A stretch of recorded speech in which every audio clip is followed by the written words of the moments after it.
The 80-20 rule in relationships reminds us that no one person can meet 100% of our needs.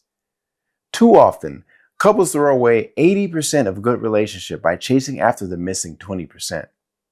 Today, we'll break down how this mindset leads to unnecessary dissatisfaction and sometimes even divorce, and how you can shift your focus back to what truly matters. Girl, there ain't nothing I wouldn't do.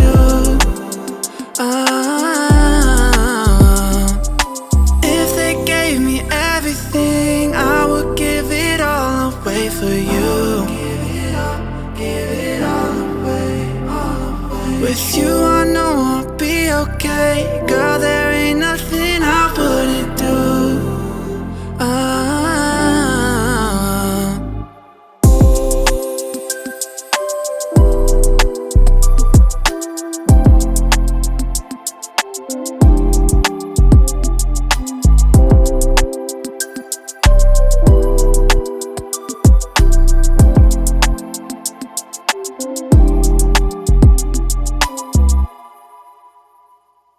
So how does focusing on the missing 20% impact people's marriages? I feel like a lot of times couples compare their spouse to others who may lack in areas that they desire for them to have. So for example, let's just say you go out with a group of friends and you notice that one couple are a little more affectionate in public, but maybe your person isn't as affectionate in public, but you would like your person to be a little bit more affectionate. Obviously, if you didn't communicate that, maybe they're not really aware, or maybe that's like a blind spot. Or maybe you have communicated with your spouse, but they just don't do it. They just don't practice it.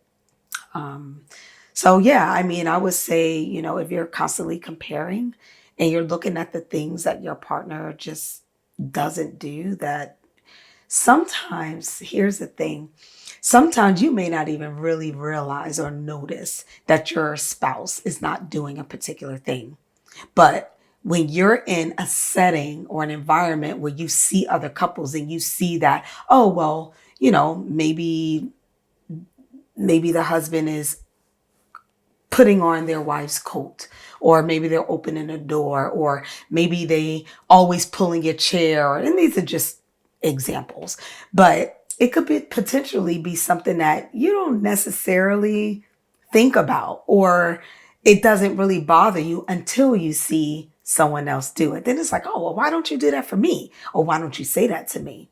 So sometimes that kind of gets things kind of like trickling in your mind about, all the other things that your spouse could potentially do. Yeah, and I think like one of the things sometimes too is like it's important for couples to really understand their wants and needs, because if not, what happens sometimes is I think it's easy to look at how other people are showing love and the ways that they're showing love, and they get confused by thinking that just because someone else is doing something that your partner is not doing, that this is something your partner should be doing for you.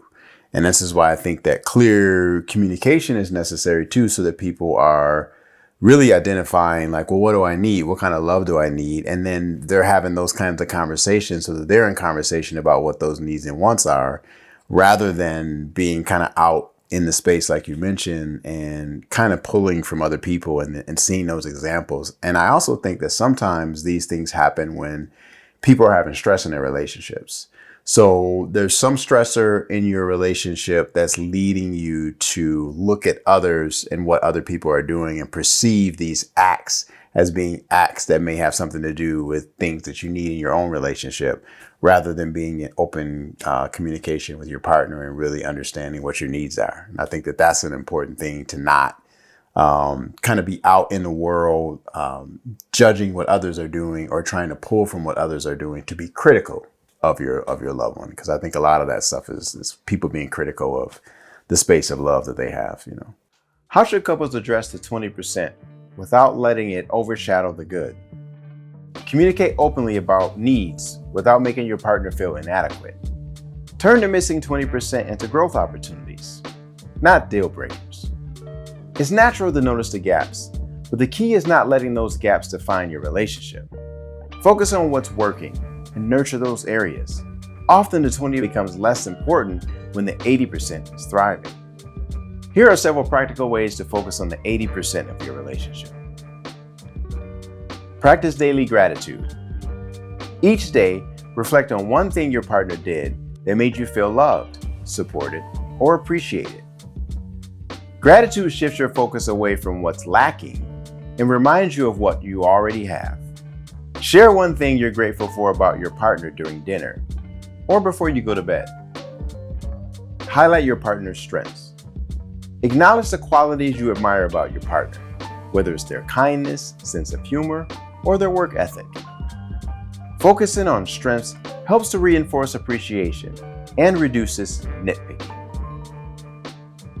Write a note or a message to send to them. Express admiration for something your partner does well. You can also schedule quality time. Set aside intentional time each week just for the two of you, free of distractions, so you can just be together. Spending quality time nurtures the emotional bond and strengthens the foundation of your connection. And we know how important that is. Plan a date night. Take a walk together, share a hobby, do something you both enjoy doing together. All of these things will increase your connection. Yeah, I mean, you have to know what you want, and it has to be clearly communicated. Sometimes people think they want something when they see it, but it doesn't necessarily cross their mind when they're not in certain environments or they haven't come across certain things that they're noticing. And then all of a sudden they're seeing this act of chivalry, whatever it is.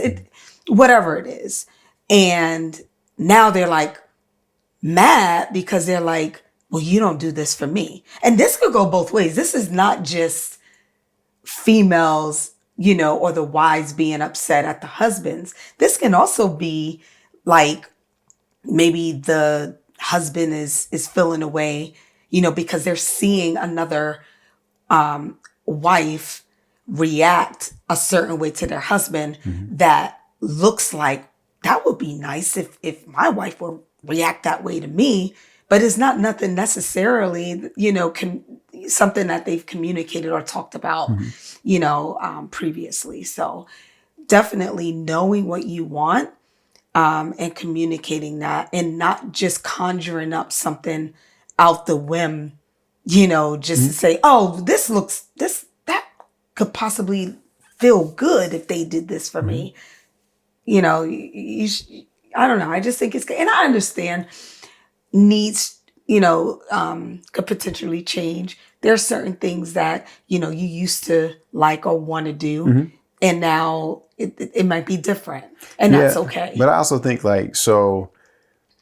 it's important that people turn these situations into growth opportunities, right? And so if you are out and you're noticing, that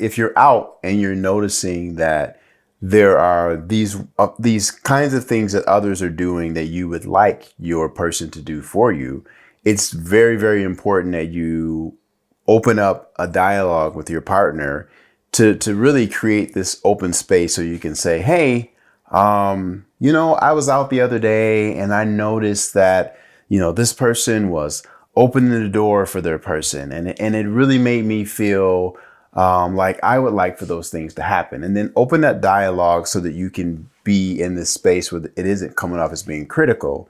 Because I also think like a lot of times when people notice these things, what they don't do is they don't come back to their partner in a good space. They end up being very critical of looking at this and be like, well, why don't you do that for me? Well, why don't you do that for me? And I think that comes off as being very critical. And I think people have to should be very careful about doing those kinds of things. Because anytime you're being critical, someone's going to be defensive, and then that's an issue. We're creating conflict, and that should try to, you should try to avoid that, whenever possible. So Absolutely. yeah. There's another part too, where your spouse may actually resent you for not satisfying every desire and every expectation that you have. I mean, do you just think about that? Do you really think that that's fair? I mean, I know that people have a long list of expectations that they have. If you start, outside of marriage or you're single and you're dating and you have this long, I mean, that's another show, but you have this long list of things that you want in a man or in a woman. And it just doesn't seem to quite, that person doesn't seem to quite make it. And you keep searching for that thing because there's so many options. But when it comes to being married, there are still expectations that, partners have of one another. And sometimes it's not communicated. And sometimes when they are, it just seems like this long list of things to do, things to remember. And here's the thing. That person is not going to be every single thing that you want them to be. It is not possible. And I think it's unfair for people to put those types of strains So how do they on people. So how do they do it? So if you think about it, like what's some strategies they could use to deal with this? Like when there's some need that they have or some new need, right, that they haven't communicated to their partner, what are some strategies they could use for that? In a healthy relationship, 80% of your needs are usually met. Love, respect, security, and shared values. But when couples start obsessing over 20% that's missing, problems usually arise. How can couples shift their focus back to the 80% that's working? Gratitude is key. Acknowledge what your partner currently presents and brings to the relationship. Here are a couple of actionable steps couples can take this week to appreciate their 80%. List 3 things you appreciate about your partner daily. Have a conversation where you both acknowledge what's working well in your relationship. And lastly, you can create a gratitude jar and fill it with notes about positive moments together. Well, first of all, I think they need to understand what's most important, right? So if they can have a conversation with themselves and say, okay, well, this is important if my husband does this for me, but if he doesn't do that, I can live with that. It's okay. It's not going to, make or break anything, but it does make me feel more secure or more, more connected or whatever the case is if he continues to do this, right? So I think that needs to be communicated as to deciding, the expectations that's really shouldn't be on the list as opposed to those that are like most important. But then, if you have a new expectation, I think it should just talk to your spouse about it. It just depends on what that is. Now, your spouse might reject it and say, that's ridiculous. Why do you want me, say, for example, why do you want me to come with you to the nail salon to sit there while you get your nails done? I'm not even getting my nails. I'm not getting my nails done. I'm not getting my toes done. I'm just there, just sit and just watch you get your nails done. Now, this is just an example. Mm-hmm. And this is a new expectation. The thing is, number one, how did this expectation derive? Where did it come from? Mm-hmm. Did it come from maybe another friend of yours telling you that her husband went with her to the nail salon and it could have been a one-off thing? And all of a sudden it's like, oh, well, I want to add this to the list. Mm-hmm.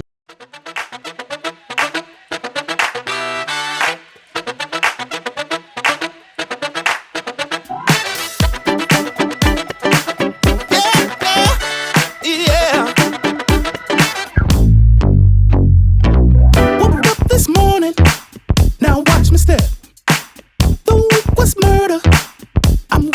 rid of the stress. I'm feeling lighter. I'm finally feeling like I can breathe. The night is calling. Tension, gon' blow in the breeze. We're rolling downtown. We're grooving to the sound. We're rolling downtown. The weekend's here and it feels so right. I think I'll break the skates out tonight. I'm gonna go out and have a good time. Ain't nothing gonna stop me tonight.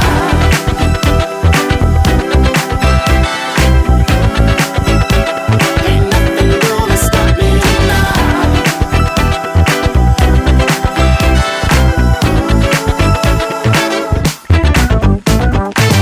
Gonna throw my clothes on, tell my crew what's up. Just wanna party, ain't nobody looking for love. The music's popping, this beat has got me feeling alive. Head to the strip, these wheels gon' light up the night. I'm living in a fantasy, come on and take a ride with me. I'm tryna put your mind at ease, let me know that you're feeling me. I'm living in a fantasy, come on and take a ride with me. I'm tryna put your mind at ease, come on and get down with me. Rolling down, grooving to the sound.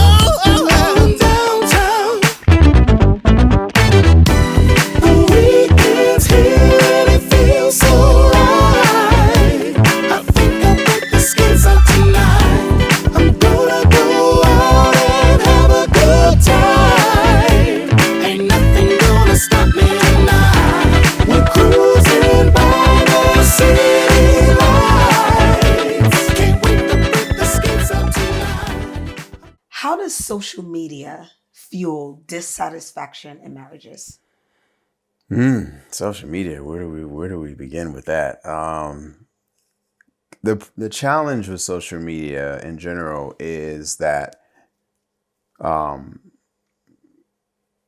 what you gravitate towards could be problematic. And what I mean by that is you see a couple, you see their socially projected life, the trips they're going on, what kinds of gifts they're receiving from their partner, the perceived types of relationship they have, and the posts, and it's almost curated in a way because you never know what's being presented, how much of it is reality.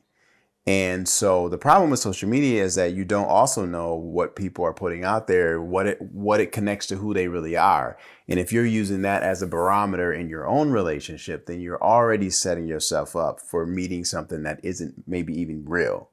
And so sometimes too, what it creates is people feeling like they need to compete. And so now in your relationship, rather than being real in your relationship, now you're doing these things for likes, for shares, for comments, right? And so all these things are happening. They're not naturally happening in your relationship, but you're creating these moments for social media, for a community that's not now, for a community. And the problem with that is then it means that your interactions aren't honest that you're having with your partner. And so it's problematic. And then it's also problematic in some relationships where one person's social, one person isn't social, right? And then it's like, has conversations taken place within this relationship to even get permission to share whatever's being shared from this individual online? And how does that person feel about these things being put there? And if you're not having those conversations, then you're kind of violating trust from your partner.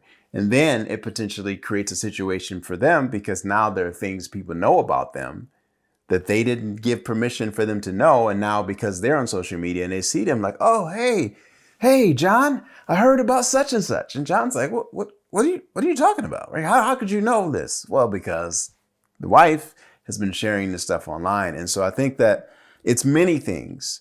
And I think the bigger thing too is like with social media as well, beyond just couples competing with other couples online, is what are you gravitated towards, right? Are you a married person looking at singles and seeing single activity and kind of perusing through singles profiles and looking at abs and, looking at donks, just kind of checking people out online. I dated myself by saying donks, I'm sure.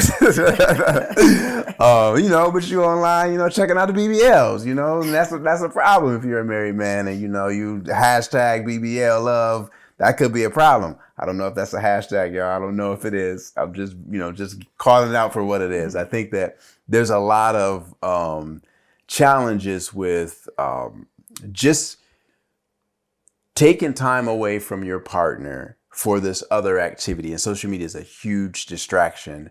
There's a lot of great things about it.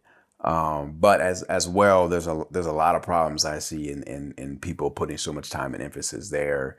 Not just in their interpersonal relationships, but even with the relationship within themselves and whatever you're frequenting online. So, yeah. Yeah, I agree. Yeah. You got anything to say about how do you feel about social media? What do you? I feel like, my mom always told me too much of anything is not good for you. And I feel like when you notice if you pay attention to how much time you're actually spending on social media, just perusing or just kind of checking things out or commenting or whatever the case is. Not saying anything is wrong with that. That's just how it is today. But if you're spending a lot of time and you calculate in a day or a whole week, the hours that you're putting into it, and people don't realize how those minutes turns into hours. It calculates to be a lot. I read a study that the study is probably a couple years old, but we spend about a month in our phones, a whole month on our phones per year. If you calculate the hours and time that people spend on their phones, it calculates to be about a month, and that's kind of crazy to think about. That's crazy. It's a lot. I think there needs to be a balance. You know me. I always, that's one of my favorite words. I always apply or feel like people should apply balance to their life in every aspect, because it's healthy. Because a lot of social media, if it's not balanced right, that could cause stress. Just like when you're trying to get yourself healthy, a lot of unhealthy eating could cause stress in your body. It can cause, some things to happen to where now you have to deal with them and try to do something different. No different in, for your relationship. I think you just need to assess how often you're on there and then also what you're putting out as well.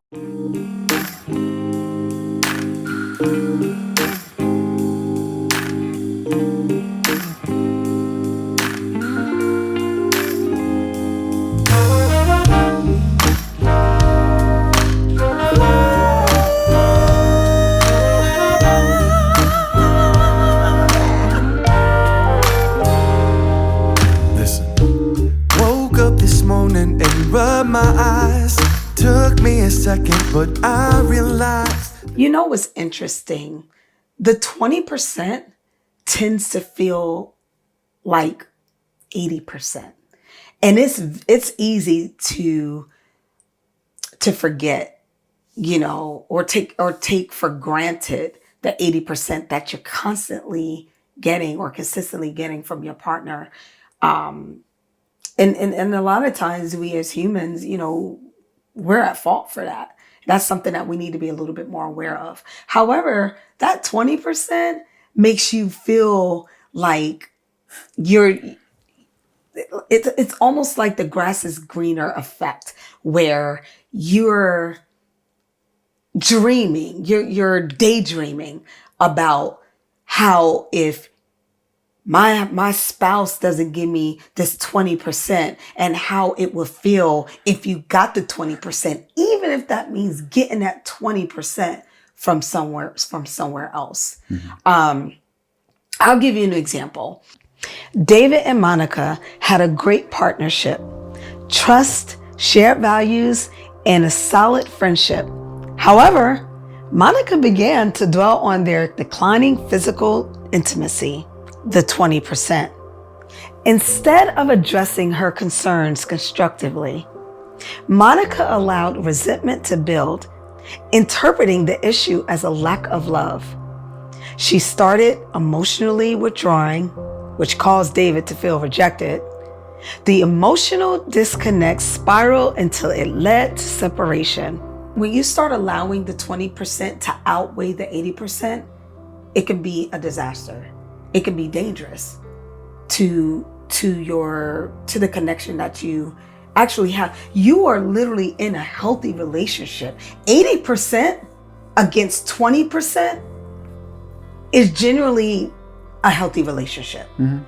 So instead of adding to that pile of expectations, because as far as I'm concerned, that 20% is just the other part of that expectation list that you just continue to add on. So with that being said, just remember what's important. That's it. Simple. Don't make it complicated. Don't continue to add, and add the weight. Just think about what's really important and appreciate what you're already being given from your spouse, because there are other people that are in marriages that may not even get 80%. Mm-hmm. It's mm-hmm. possible that they may get 60 or maybe even just 50. Mm-hmm. So be grateful for the 80% that you're getting. I mean, I think, but I also think like this is what we talk about too with our couples a lot of times, is like, you really have to, you really need to understand all the ways in which the person you're with, the ways they're special, and all the things that they do on a daily basis. You should be aware of them, and you should also bring it to their attention pretty regularly. You should thank them, because I think if you're kind of always keeping that in the forefront of your mind, then you'll be less likely to take these things that are happening for granted. Because I think when we are taking things for granted is when we're not noticing the things that our people are doing. And we come to expect, we talk about this expectations a lot, that these things are just going to continue to happen. But there's a recognition center in all of us. And there's an ability, there's a need for each and every one of us to be recognized for the things that we're doing. And when we feel like that's not happening, then people will slowly start to pull away or stop doing those things, because they'll feel as though you don't care, you don't notice. And I think that, to me, it's an easy thing to do. It's an easy thing to look out in the world and decide that there are these things that if only these things were being done, then you would have this amazing relationship. When the reality is, if you're not really understanding all those things that are right and good in your relationship now, then you're just adding fuel to this fire and basically leading to this disconnection in your relationship. And disconnection is just going to lead to your relationship ending. And I do think that what happens sometimes too when people are in these spaces is that if you're not careful, and then what you're doing is you're looking outside your marriage, and you're looking to someone that you believe has these qualities that you don't have at home, right? Because you've opened yourself up to this possibility. And then that's also dangerous, because then that leads to infidelity and those things. It's very, very damaging and very dangerous. And so I think that it's an important thing to be able to recognize like what you do have in your relationship that's good, but also make sure that you're letting your person know all the ways that they're special. Because if you do that, then I feel like that creates a level of closeness to where you can have the conversations when you feel like something's missing. Because the closer you are, the more intimate you can be. And the more intimate you are, the more vulnerable you can be, right?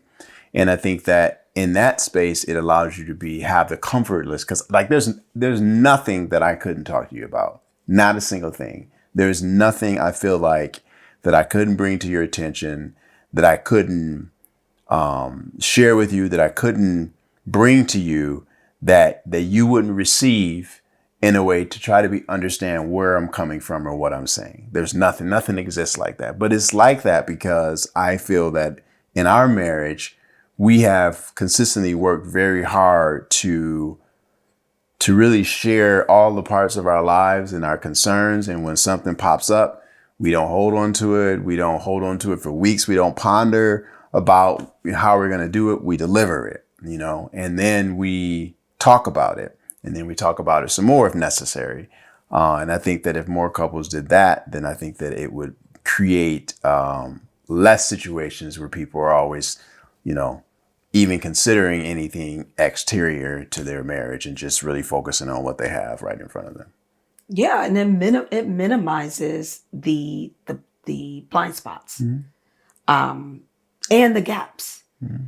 Think about it like this: if the 20% is so important, right? What would you do? Would you prefer the 20% from your spouse because that's what you're leaning more towards over the 80%? Let's just flip that. Let's imagine, since the 20% is so important, imagine that the 80% was taken away from you and you got that 20%. Because that's exactly what will happen if the person, decides that they're going to get it from somewhere else. They're only going to get that 20%. And then what's going to happen is you're going to start looking at the 80%, which is a whole lot more fulfillment and more satisfaction on that side. So just be careful. I mean,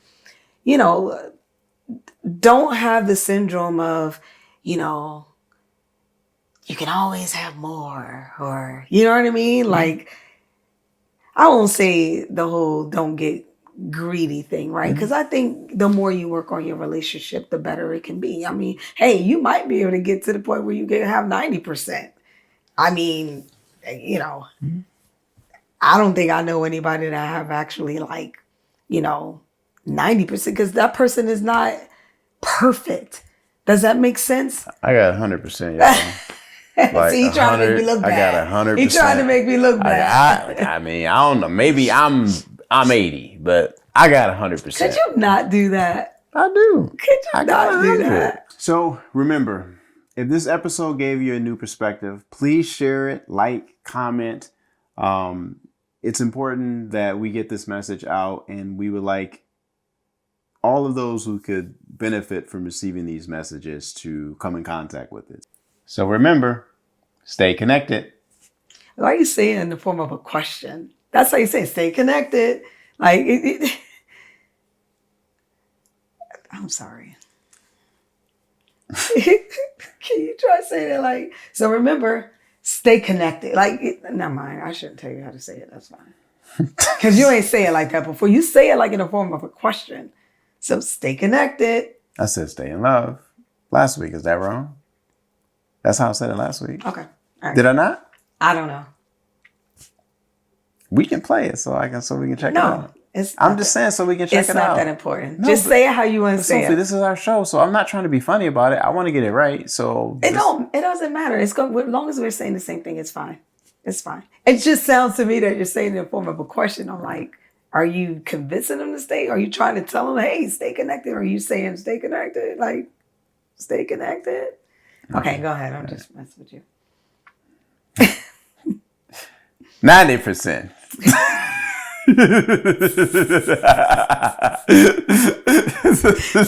I lost 10%. So remember, stay connected. Stay in love. And we'll see you next time.